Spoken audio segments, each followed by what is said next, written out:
At this time, we will hand the net over to Phil, W5 CPO. Take it away, Phil.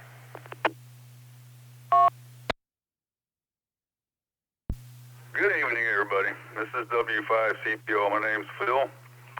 I'm tonight's presenter for Tech Net number 21, which is basically a repeat of Tech Net number 13. It didn't get recorded the first time we did it, so we're going to do it again. So we'll start here with HF. Tonight's topic is HF 101, an introduction to HF ops. And the reason we're doing this is because of the solar cycle that we're in right now. Solar cycle number 25. It's been going on for about 2 years, I guess, now. And it's going to end, supposedly. It's sort of a prediction type thing. Ain't exactly when it's going to end, but about 2 years from now, it's going to end. And once it does end, HF bands pretty much close up. You know, you might find a band opening every once in a while. Let me let the repeater rest. If you look at this slide, those of you that can see this on Zoom, there's some hyperlinks in there. All that stuff you can click on, and once this thing gets posted to the website, you can click on all this stuff, and it'll explain it in more detail. So those of you that have, those of you that are been doing this for a while, you know exactly what I'm talking about. The HF propagation is off the charts right now, and it's going to stay that way for a little while. So you guys that just got your licenses, technicians and stuff, and you guys just got your general ticket too, if you're thinking about getting into HF, click on some of these hyperlinks in here and it'll start explaining it in lots more detail. Next slide here, I'm young key.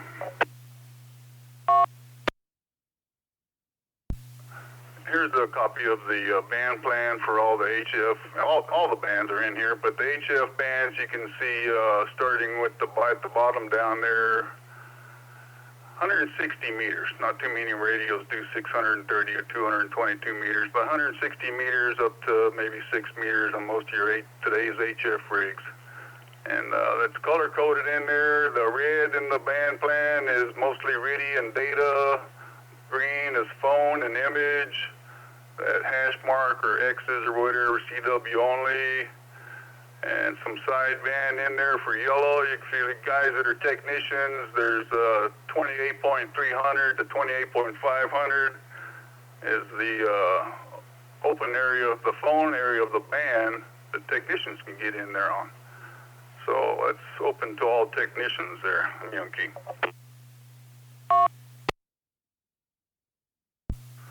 So when you talk about HF, you know, looking for general contacts, you can get in there and make just general contacts throughout the U.S. almost every day on any band.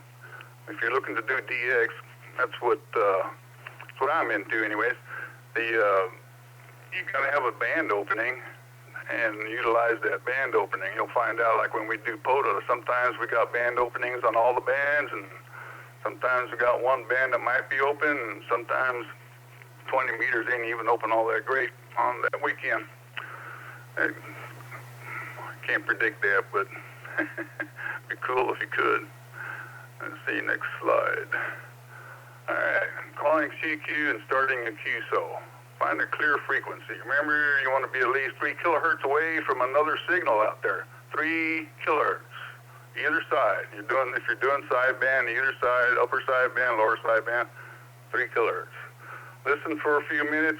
Always listen. Spend time listening more than talking. You'll learn a lot more if you just listen. So throw your call sign out there. This is Whiskey 5 Charlie Papa Oscar calling CQ on 20 meters. Well, let's do it on 2 meters. Calling CQ on 2 meters. And unkey and listen for a while. And if it sounds pretty busy out there, use your call sign. Use your call sign.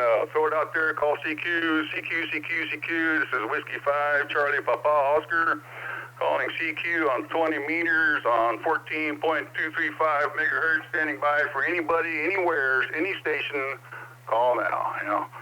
And if you do that enough times, somebody will come back to you. I was on 40 meters just the other day, and calling CQ on there just to check my antenna, and had a conversation with somebody that knew half everybody down here. He was up in Dripping Springs. Anyways, that's ham radio. You never know who you're going to find on there. Proper phonetics. We've keyed on that before on 2 meters on the nets and stuff. Proper phonetics on HF is something that needs to be done. When there's a lot of people, you're trying to get a DX contact, and you got a little bit of a pile up or a big pile up, and somebody starts throwing in these phonetics that don't exactly match anything. It confuses everybody. So you don't want to do that. Okay.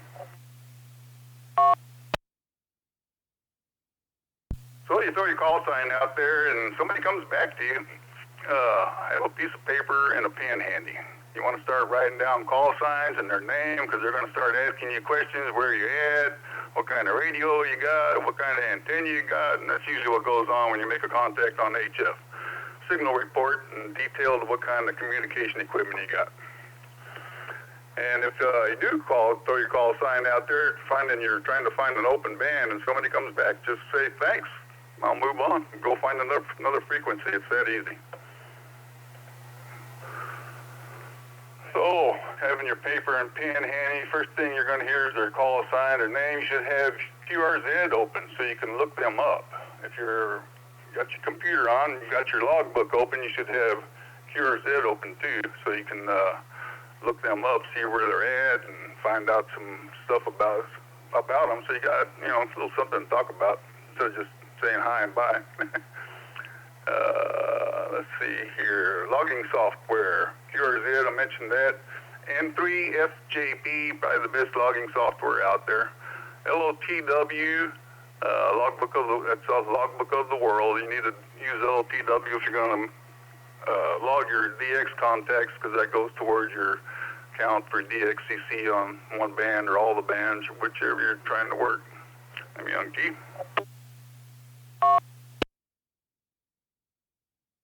W5 CPO for ID with the W5 LCR repeater system, Tech Net number 21, the Crossroads Ham Radio Club. So you're going to hear Q codes while you're out there playing around on HF. Take a look at them. They're going to use them, and you'll be like, okay, what's that mean? QSL, common, QTH, common, QRM. There's a whole bunch of them, though. Get you a list and memorize the important ones like QSY and so on. You'll probably get asked for a signal report. Try to be somewhat accurate with it. Maybe even if you got your preamp on, turn the preamp off, give them a more accurate signal report.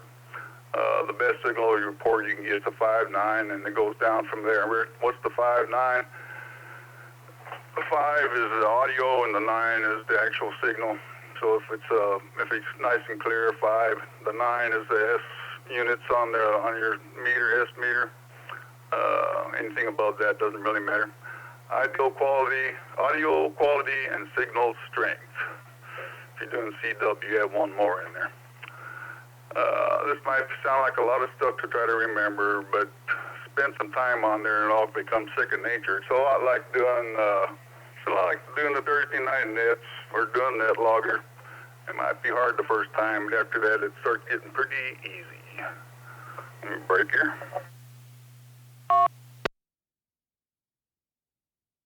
Number one reason for keeping a log. Remember, what keeps most ham radio going these days is emergency communications. If it wasn't for that, they'd probably take all the bands away from us.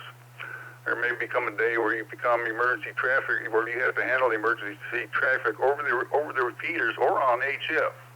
So that's where the phonetics come back in, using proper phonetics, because you need to be able to log everything correctly, because during an emergency, you have to be able to pass on whatever you're logging. Here's a few groups here that you can check out once you get on HF or play around on HF. Ole Miss, this is their website, www.olemiss.net. Ole Miss has been around for a long time. It's a sideband group. They're on every night, 7 days a week.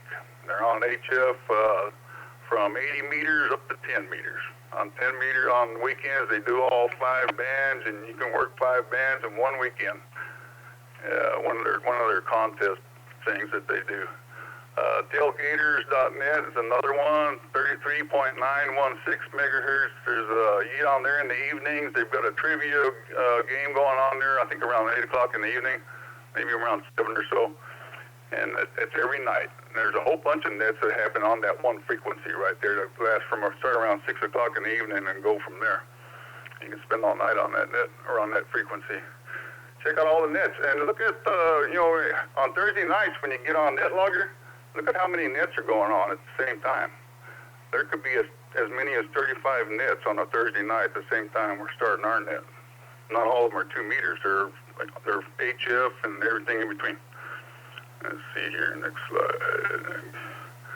QSL cards. Part of making DX contacts is exchanging QSL cards. It's part of the hobby. They were just postcards, really. That's my QSL card. Obviously, that's where I live right there. That's the Cape. Waiting for high tide.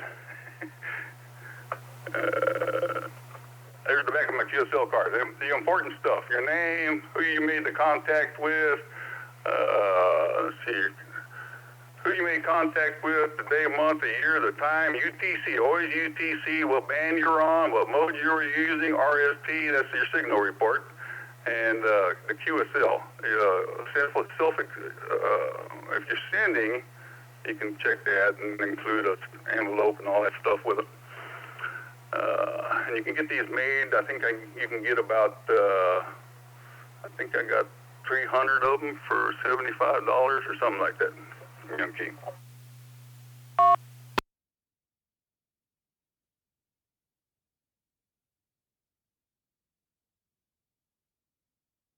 Picture of my station. It's changed. I moved some stuff around. That white piece on top is just a mattress cover that's hiding a bunch of old boat anchor stuff. All that stuff's gone now. But the rest of that stuff's still there. That was one day when I was working UHF, VHF contest, 6 meters and 2 meters. So I'm going to show you some stuff here, and we'll talk about this for a minute. I had the antenna down just a couple of days ago because I'm redoing my 40-meter wire. You can see the balun right there, where I've got the arrow at, the pointer at, and you can see the pigtails coming off the balun to the 2 wires right there. All this junk is gone. That was made by MFJ, mighty fine junk. It's off the tower. Right above it is this guy. That's a coax switch, so I can switch between the beam and that wire. That thing, I've replaced it twice. It finally came off the tower and into the garbage. No more mighty fine junk there.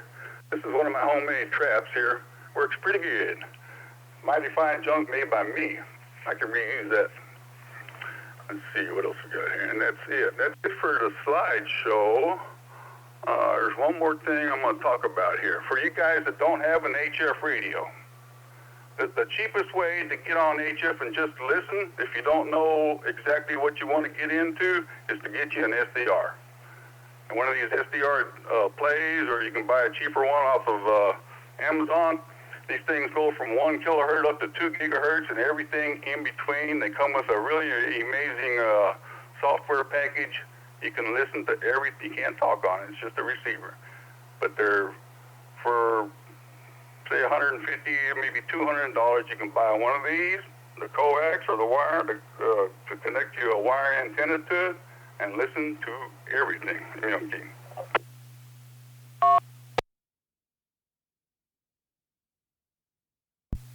And that concludes the presentation.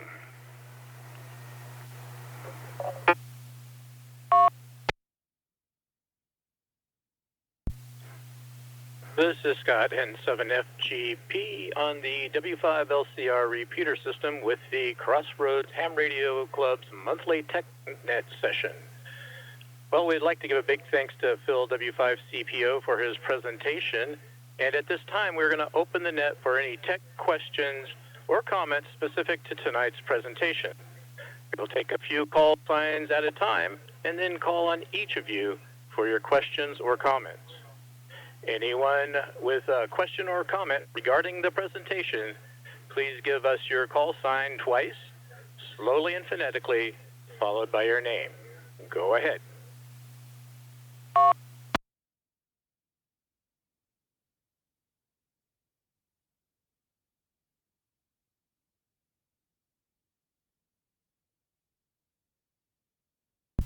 KJ5ADO. KJ5ADO, go ahead.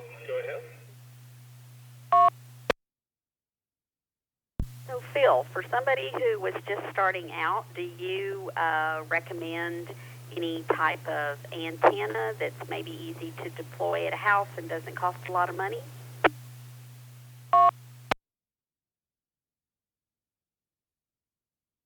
Yes, and I lost my internet connection, so I don't have Zoom anymore. We got hit by lightning this morning once. Anyways, antenna, the best antenna, especially if you got a yard full of trees, is a wire. Put up a G5RV. You can put up a inverted V of some type if you want, but they're not as tunable as a G5RV, or put up an end-fed half wave. Cheapest and easiest to get going. Hopefully that answers your question. Thanks.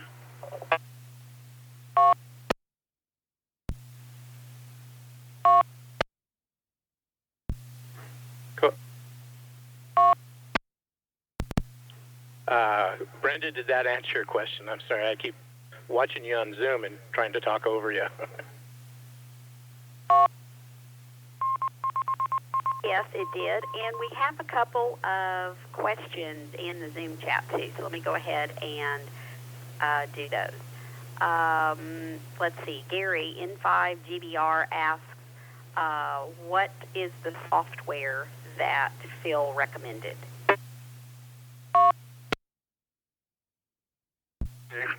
For software for logging or for something else? Or a logging software? I recommend N3FJP. N, November, 3, Foxtrot, Juliet, Papa. N3FJP. It costs about, it's been a while since you buy it once and you never have to buy it again, and it covers all the contests, it covers everything, field day, the whole 9 yards. And I think it's about $50, buy it once and you're done. And QRZ, you need to use your QRZ logbook. Not everybody uses the rest of these logging software programs. The only thing they use is QRZ. So to get confirmations, you go ahead and put it in QRZ. Put it in all three. You need to get it in LOTW eventually. LOTW is Logbook of the World.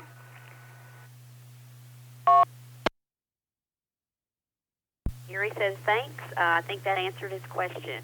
All right, then we also have another one from Tree. He says, great presentation, thank you. And then earlier you mentioned the bands will be closed in a couple of years. Can you please elaborate on this? He says, I'm new on this, and that is from W5TRI. A good question, Tree. That, like I said, nobody exactly knows when it's going to end, but these have been going on for eons, since the beginning of time. We just haven't been recording it, right? But every 10 to 11 years, the solar cycle starts and ends.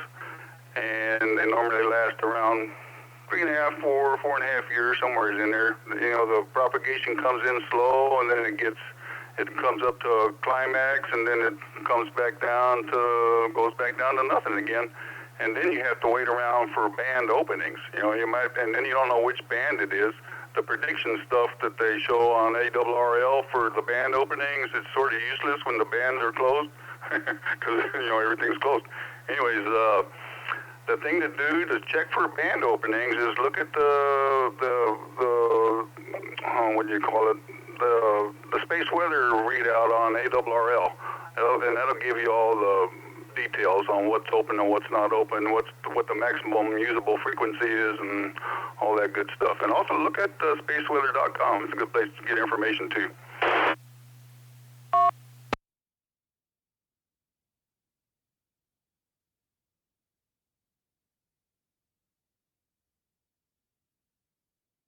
That answers your question, Trey. Anybody else?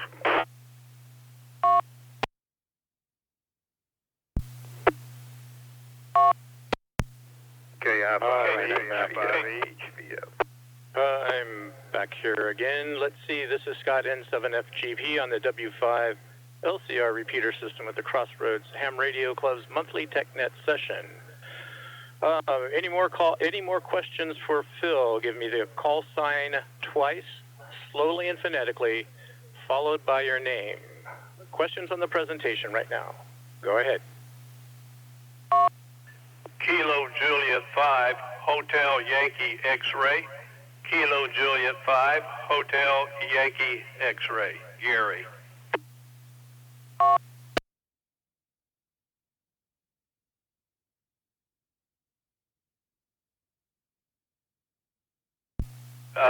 For Phil, my question is, do you find there's very much noise difference between a vertical antenna and a horizontal wire antenna?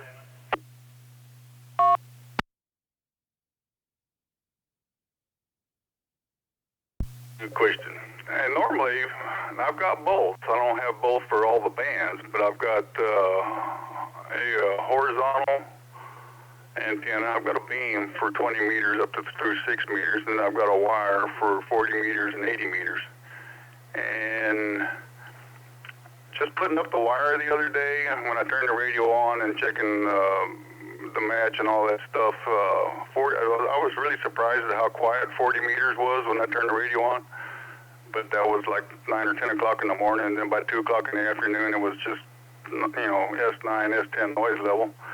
And on the beam, most of the time the beam is actually pretty quiet, but that's only 20 meters and up, so I can't speak about 40 or 80 on a horizontal antenna. But I would think normally horizontal is a little bit more quiet. Hopefully that answers your question. Yes, sir. It did. And I'm going to let it go here, and later I've got one more question for you.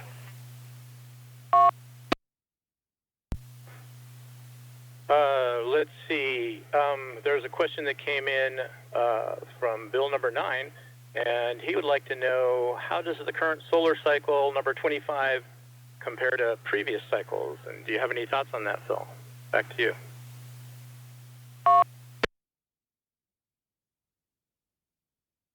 Well, Bill number 9, I didn't have a ham license prior to the last one, so I can't talk about it.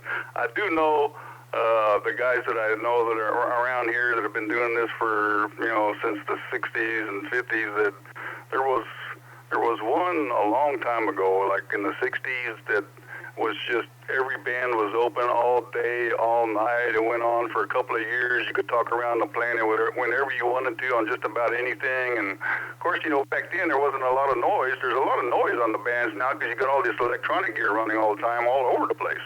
Plus everything that's going on out there in the solar system. So there's a lot of noise now that there didn't used to be, say 50 years ago, 60 years ago. So it keeps changing. The way things are going, I would assume the noise is just going to get to a certain level and stay there. Hopefully that answers your question. W5 CPO. All right. Thank you, Phil. So let's do one more round of questions for Phil. If you have a question for on tonight's presentation, please give your call sign twice, slowly and phonetically, followed by your name, and Net Control will recognize you. Go now. Kilo Tango 4, Echo Mike Tango, Temple Wharton.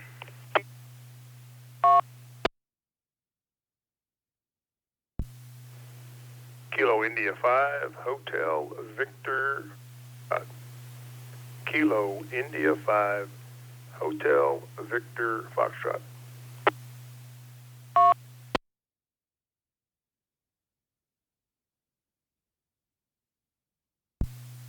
All right, it looks like we picked up a couple there. Let's see, I have KT4 EMT Temple, and I have KI5 HVF, I believe. Let's go to the first one, KT4 EMT. Go ahead with your question for Phil, please.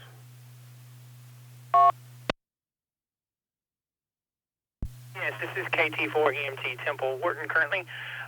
When you say the bands will close, are we talking all bands or just like 10, 12, possibly 15? Does that include 40 closing and 80 closing? Over.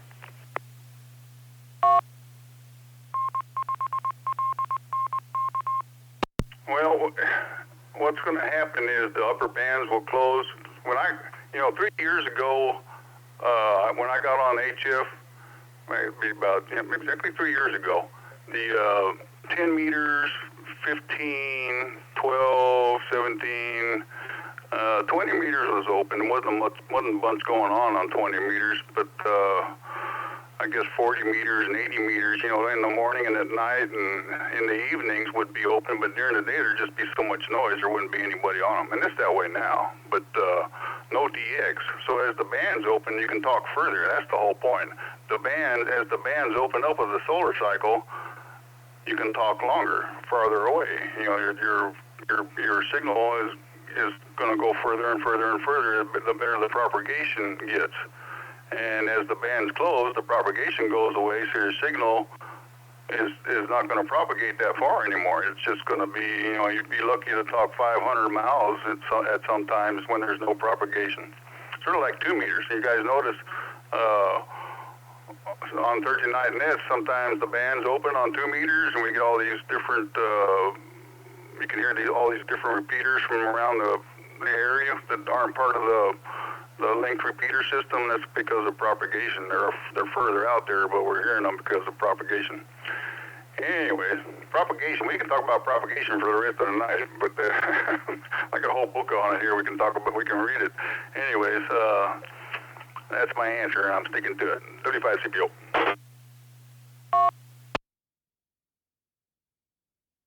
KT4MC. Okay, well, thank you for explaining that a little more. I appreciate it. KT4MC clear.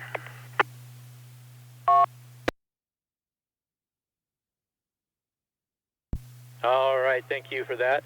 Darren, KI5HBF, I believe you had a question for Phil. Go ahead.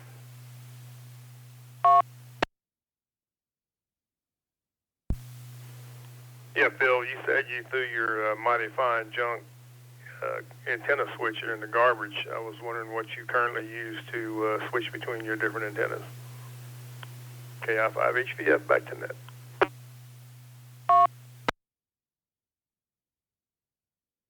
Aaron, how you doing? So what I did, I got rid of that switch, and I also got rid of an antenna.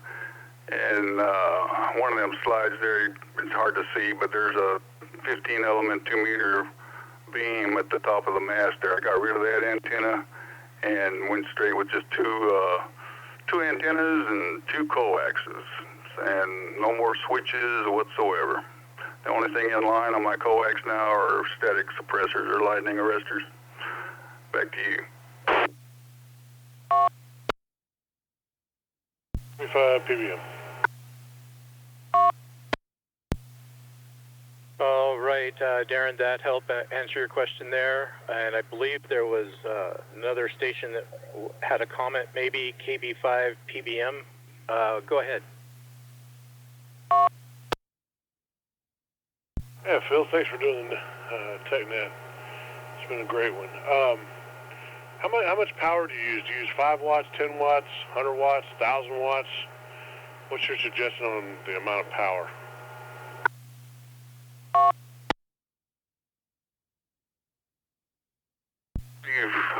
I'm good with a legal limit on everything, and that's what I would recommend.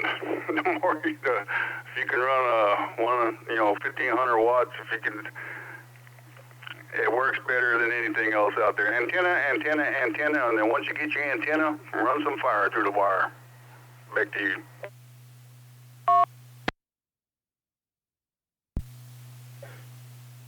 All right, thank you, Phil. Let's see. This is Scott, N7FGP on the W5 LCR repeater system with the Crossroads Ham Radio Club's Tech Net number 21. This time we're going to open the net for any amateur radio tech-related questions.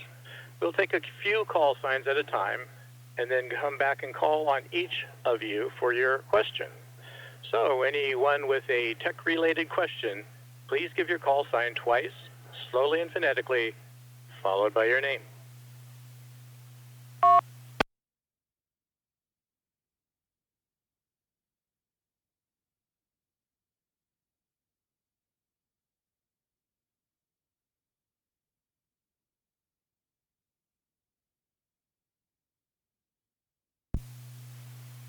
All right, well, let's go ahead and do another call. If you have a ham radio or a question about tonight's presentation, please give us your call sign twice, slowly and phonetically. Call now. 5 LLS and 5 LLS, Victoria.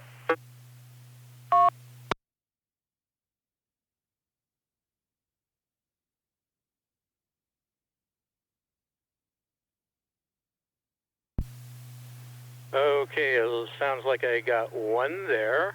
N5LSS, Joe in Victoria. Go ahead, Joe. What's your question? I don't really have a question. We're just sitting here. I've got a new ham in the ham shack here, and we're just sitting and listening, and was listening to your deal there. So I just wanted to get in for the count, and the call is November 5, Lima, Sierra. But that doesn't make any difference. I'll answer, particularly if it pertains to food. So anyway, we'll give it back to you, and thanks for picking me up, and we'll be listening for a little while. All right, Joe. Thank you for checking in tonight. Let's see. Let's go ahead and get more technical questions. If you have a amateur radio question or a question on tonight's presentation, full call sign twice, slowly and phonetically. Go ahead.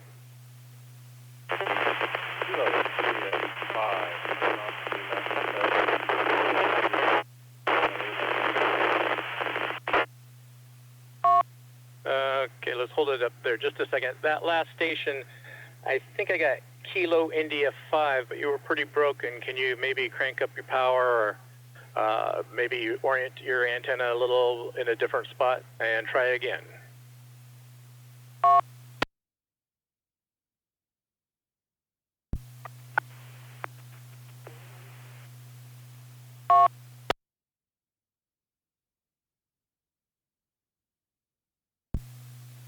All right, well, we're not picking it up there, so let's go ahead and get some more call signs. If you have a technical related question on ham radio or tonight's presentation, please give your full call sign twice, slowly and phonetically. Go ahead.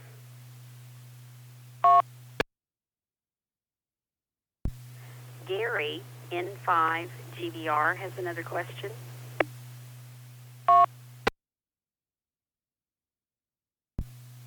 That's thank right. you, I Bert. forgot about Thank that. you, Bert.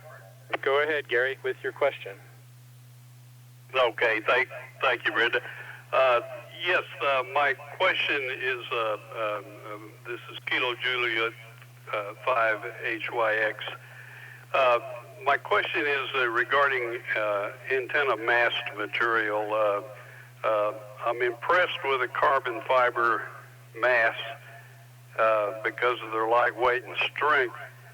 But does the fact that they're actually made partially of metal, does that affect antennas?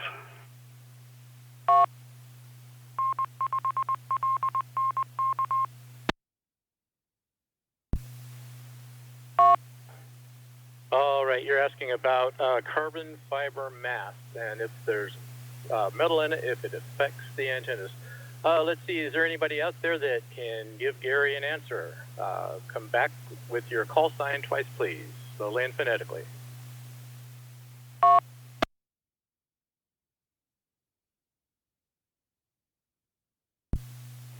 Kilo India 5, Hotel Victor Foxtrot. Kilo India 5, Hotel Victor Foxtrot. Kilo India 5, Hotel Victor Foxtrot. Go ahead.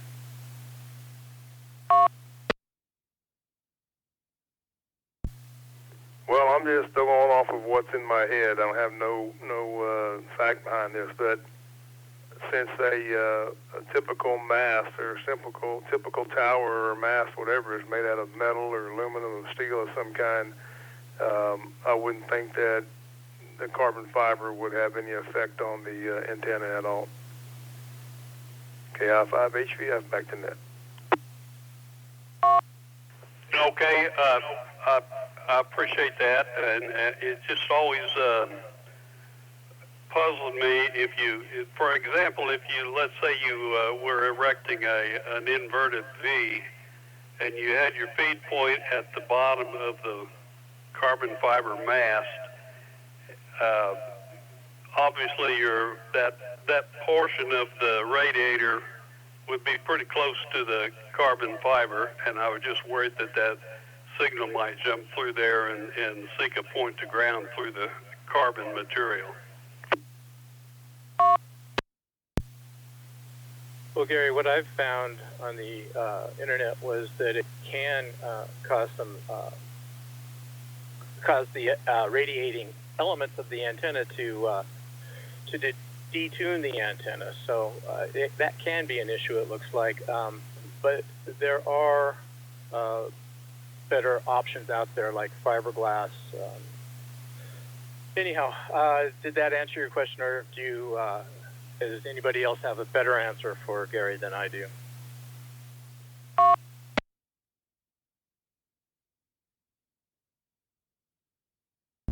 Okay, just looking for opinions, and I appreciate that, and we'll, if no one else has any thoughts on it, we'll let it go at that, and appreciate it.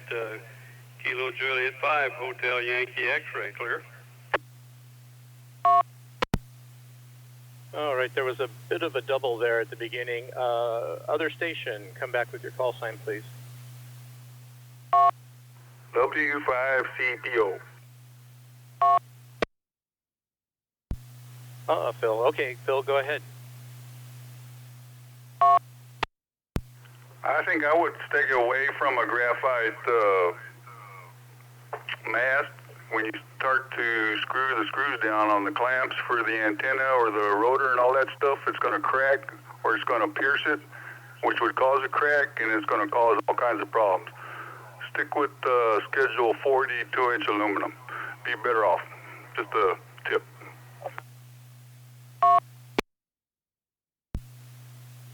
All right, Phil, thank you for that. That's a good idea there. All right, so we are now going to wrap up tonight's TechNet RF section. Remember, we will stay on Zoom for a rag chew session after the net. Before closing the net, I want to give everyone an opportunity to get checked in. If you have not already checked in through the early check-in, Zoom, or NetLogger, then now's your opportunity to do so. Please give your call sign twice, slowly and phonetically, followed by your name. Call now. Whiskey 5, Delta, Bravo, Sierra. Whiskey 5, Delta, Bravo, Sierra. Just checking in. Enjoy it.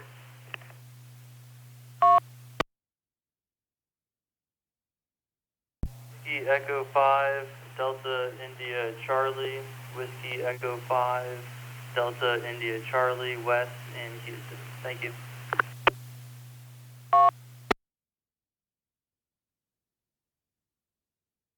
Charlie 5, Juliet, Quebec, Romeo.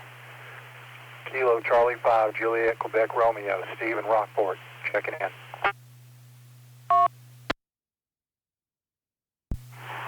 Kilo Juliet 5, Mike, Hotel Oscar. Kilo Juliet 5, Mike, Hotel Oscar. This is Whiskey 5 Bravo Sierra Alpha. Whiskey 5 Bravo Sierra Alpha. Joe in Spring Branch.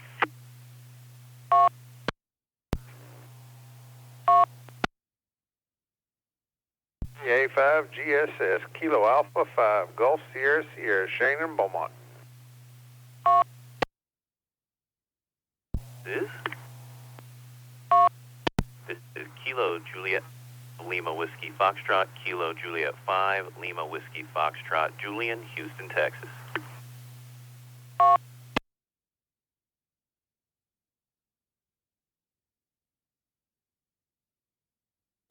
This is Kilo Juliet 5, Lima Lima Echo, Kilo Juliet 5, Lima Lima Echo, Dickinson, flight.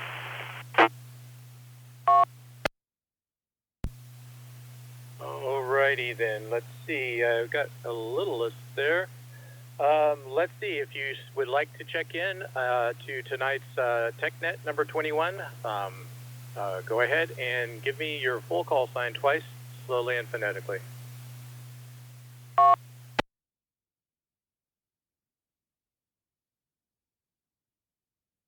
Juliet 5, Lima Lima Tango, Kilo Juliet 5, Lima Lima Tango, Richard and Cypress.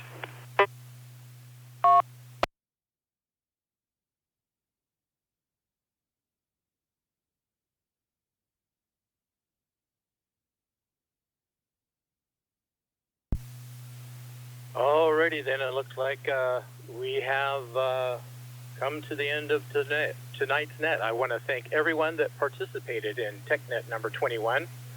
Also, we want to give a big thanks to all the TechNet team members who helped in making tonight's net a success. If you have any questions regarding the TechNet or would like to join the TechNet team, you can send an email to info@crhrc.org. Again, that's info@crhrc.org. Again, please note that many of us will remain in the Zoom session for a general rag chew. I will now close the RF session of the Crossroads Ham Radio Club's monthly TechNet. This is Scott, N7FGP, returning the repeaters back to normal amateur radio use. 7-3 and good night all. You have been listening to a TechNet presentation of the Crossroads Ham Radio Club. For more information on this club, go to www.crhrc.org. For information on upcoming TechNets, go to technet.crhrc.org.